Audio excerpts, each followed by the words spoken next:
नमस्कार दोस्तों, स्वागत है आपका लीगल गाइड 360 में।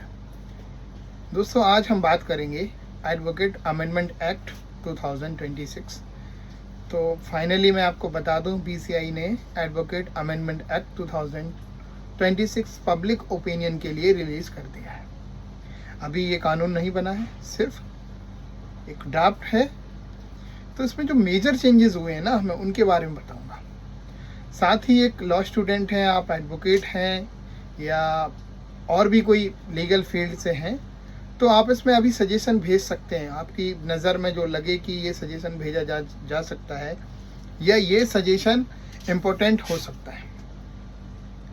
तो जो मेजर चेंज हुए ना, तो पहला चेंज जो मेन हुआ है वो ये कि अब फीस जो आप एज आ लॉ करने के बाद एज आ एडवोकेट इनरोल्ड कराते थे, तो अब वो फीस 22,500 हो गई है।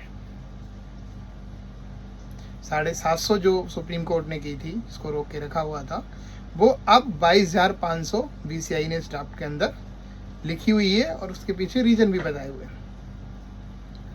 हाँ, ये बात भी है साथ में कि जो एससी हैं, एसटी हैं या फिजिकल डिसेबल्स पर्सन हैं, उनके लिए ये फीस का 1/4 हो जाएगा। इस चीज़ का भी ध्यान रखा गया, यानी उनको 22,500 का 1/4 देना होगा। साथ ही और जो दूसरा मेजर चेंज करा है वो ये करा कि फॉरेन लॉयर्स और फॉरेन लॉ फर्म दोनों इंडिया में परमिट नहीं है प्रैक्टिस करने के लिए, ना ही ट्रिब्यूनल में, ना ही कोर्ट में, ना ही हाई कोर्ट में, ना ही सुप्रीम कोर्ट में, कहीं भी नहीं है।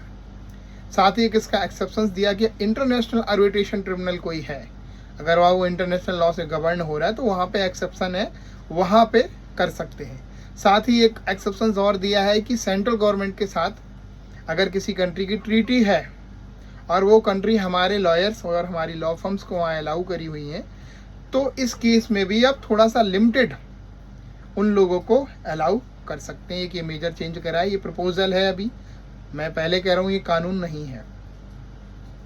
एक मेजर चेंज ये किया है।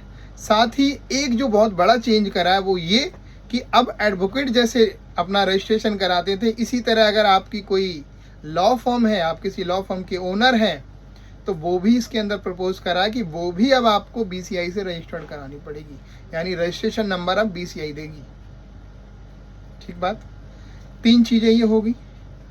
और जो चौथी चीज़ है, जो मेजर चेंज देखने को मिल रहा है, वो ये कि इन्होंने लीगल प्रैक्टिशनर की डेफिनेशन दी है और उसके अंदर सेंट्रल गवर्नमेंट, स्टेट गवर्नमेंट के किसी डिपार्टमेंट पे अगर आप लॉ ऑफिसर हो तो आप भी लीगल प्रैक्टिशनर की डेफिनेशन में आओगे। साथ में और जो एडवोकेट है वो तो है ही।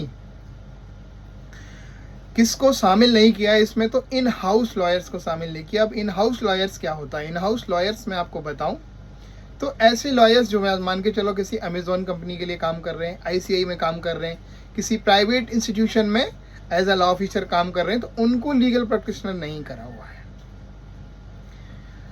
बाकी ऑलरेडी मैं बता ही दूँ, इंटरनेशनल लॉयर्स जो हैं उनको अलाउ करेंगे तभी जब उस कंट्री में हम अलाउ होंगे। अगर कोई कंट्री ने हमें बाहर करके रखा हुआ है कि हमारी लॉ फर्म हम नहीं कर सकते प्रैक्टिस, तो वो भी नहीं कर सकते।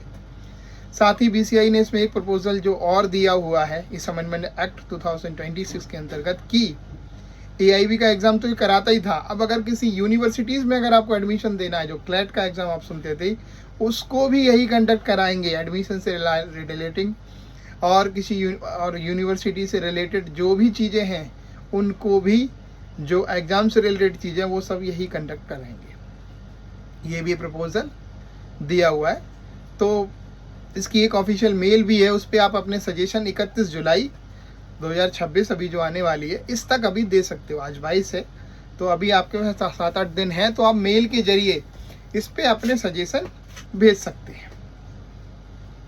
साथ ही एक जो चेंज और किया है कि पेनल्टी प्रोविजन जो एडवोकेट के लिए था, जब स्ट्राइक वर्क के बारे में, मिसकंडक्ट के बारे में 5 लाख का, तो उस चीज़ को इन्होंने हटा दिया है और वेलफेयर की तरफ इन्होंने कूच किया है। मतलब वेलफेयर की तरफ इन्होंने जाने की कोशिश की है कि एडवोकेट की पेंशन कैसे मिलेगी, एडवोकेट को इंश्योरेंस कैसे मिलेगा, उनकी फैमिली कैसे प्रोटेक्ट होंगी, और जो न्यू कमर्स एडवोकेट उन्हें स्टीफेंस कैसे मिलेगा, इन सब चीज़ों की तरफ भी इस एक्ट के अंदर ध्यान रखा गया है। साथ ही जो सुप्रीम कोर्ट ने रिसेंटली अभी एक ट्रेनिंग की बात करी कि लॉयर्स ट्रेनिंग एकेडमी होनी चाहिए, तो उसके रिगार्डिंग भी इन्होंने बात करी है कि वो इस चीज़ के रिगार्डिंग भी काम करने चाह रहे हैं, और इसीलिए इन्होंने फ़ीस भी इंक्रीज़ करी है, क्योंकि इतनी 750 रुपये फ़ीस में सारी चीज़ें पॉसिबल है नहीं BCI के लिए।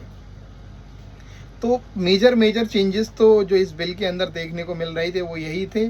जब ये जाएगा पार्लियामेंट से पास होगा, उसके बाद एक्ट बनेगा, तो देखने वाली बात होगी क्या क्या चीज़ें इसमें शामिल की जा रही हैं। तो अभी जो मेजर चेंजेस थे वो आपके लिए यही थे, और यू मस्ट बी रीड। अगर आप लीगल फील्ड से हैं तो आपको इसको पढ़ना चाहिए, और अपनी मेल के थ्रू, जिन्होंने ऑफिशियल मेल दी हुई है उसके थ्रू आप गूगल करेंगे, वो मिल जाएगी इजीली कौन सी मेल है, उसके थ्रू आपको अपने सजेशंस ज़रूर भेजने चाहिए कि और क्या क्या इसमें चेंज हो सकता है।